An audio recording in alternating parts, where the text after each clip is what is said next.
Makeup is not modern. It's not a beauty industry invention. It's not a TikTok trend. And it definitely wasn't invented by whoever you think invented it. The first human to smear color on their face did it before we farmed food, before we built cities, before we even had proper clothes. We've been painting ourselves for at least 100,000 years. The lipstick is older than civilization.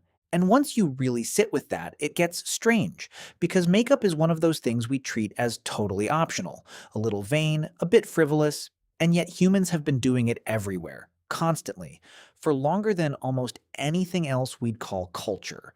So when did it start, and why did we do it when no other animal on Earth has ever once looked at its own reflection and thought, I could improve this? The honest answer is we don't know exactly when it started, and we probably never will. But the trail we can follow is genuinely one of the weirder stories in human history, and it starts with a rock. Let's start with the oldest hard evidence. In a cave called Blombos on the southern coast of South Africa, archaeologists found something that stopped them cold. Not a weapon, not a cooking fire, a toolkit about 100,000 years old for making paint. There was red ochre, a naturally occurring iron-rich rock that crushes into a deep, rusty pigment. There was animal fat to bind it, charcoal to darken it, and an actual abalone shell used as a mixing bowl, with the residue still sitting inside it after 100,000 years. Somebody made a batch of this stuff, used some, and left the rest. And it waited there, in a shell for 1,000 centuries, until someone finally came back and found it.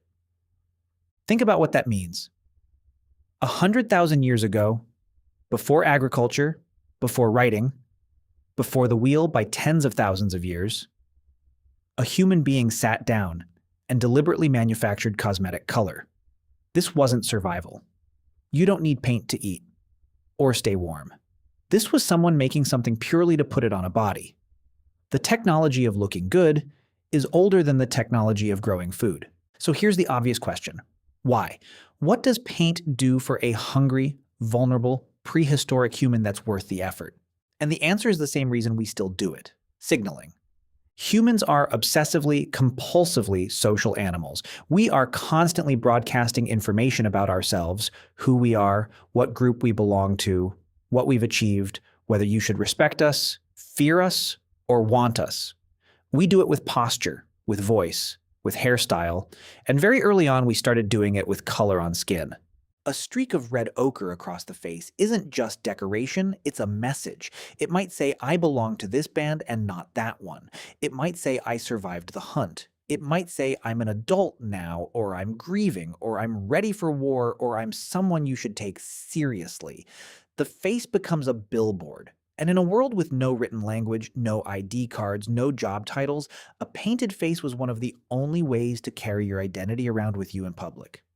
That's the thing nobody tells you about makeup. It was never really about beauty. It was about information. Beauty is just the version of the message that says, look at me, and think something good. Now here's where it gets genuinely interesting, because if face painting were just a local quirk, you'd expect to find it in one place and not others. That's not what happened.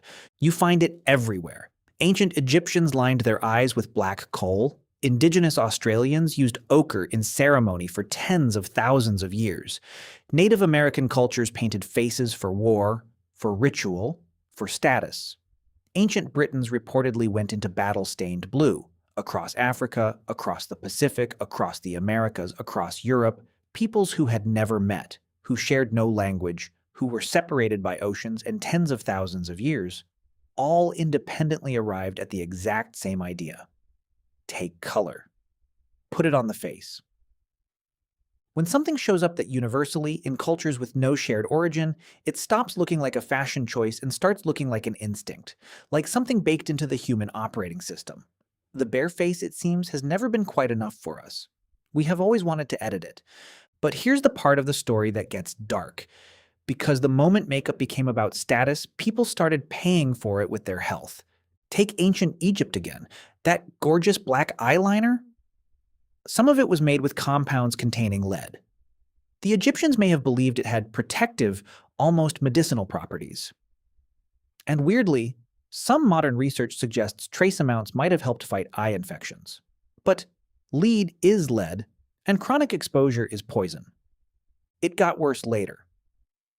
In ancient Rome and then again in Renaissance and Elizabethan Europe, the fashionable look was pale, flawless white skin, a sign you were wealthy enough to never work in the sun.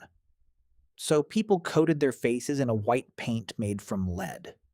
It gave a smooth, ghostly complexion.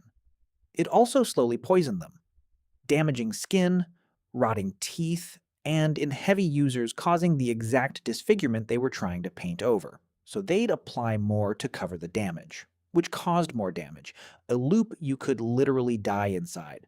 People crushed beetles for red dye. They used mercury, arsenic, all manner of quietly lethal ingredients. For thousands of years, looking the part was genuinely worth the risk of slow poisoning. Let that sink in. The desire to signal status to other humans was so powerful that people repeatedly chose it over their own survival. That's not vanity. That's how deep the social wiring goes. So when did humans start wearing makeup? The honest answer is, as far back as we can see, and probably further. The physical evidence takes us to a paint kit in a shell 100,000 years ago. The impulse behind it, the need to mark the body, to broadcast who we are, to edit the face we were born with into the face we want the world to see, is almost certainly older than that. It may be as old as the moment we started living in groups and caring what those groups thought of us. That's the real story here. Makeup was never frivolous. It's one of the oldest pieces of social technology we have. It's language written on skin. It predates farming, writing, and cities, and it's still running right now on billions of faces every single morning. Because here's the thing, at some point today, you'll probably do something to your face, cover something, draw something, change something. You'll tell yourself it's a small choice, a personal one. It isn't. You're doing exactly what that person in the Blombos cave was doing 100,000 years ago, grinding red rock into a shell, getting ready to be seen. We get social, we start caring what other people think, and then we reach for the color. 100,000 years later, we're still at it. So the next time you catch yourself fixing your face in a phone camera, remember, you're not being vain. You're just very, very old.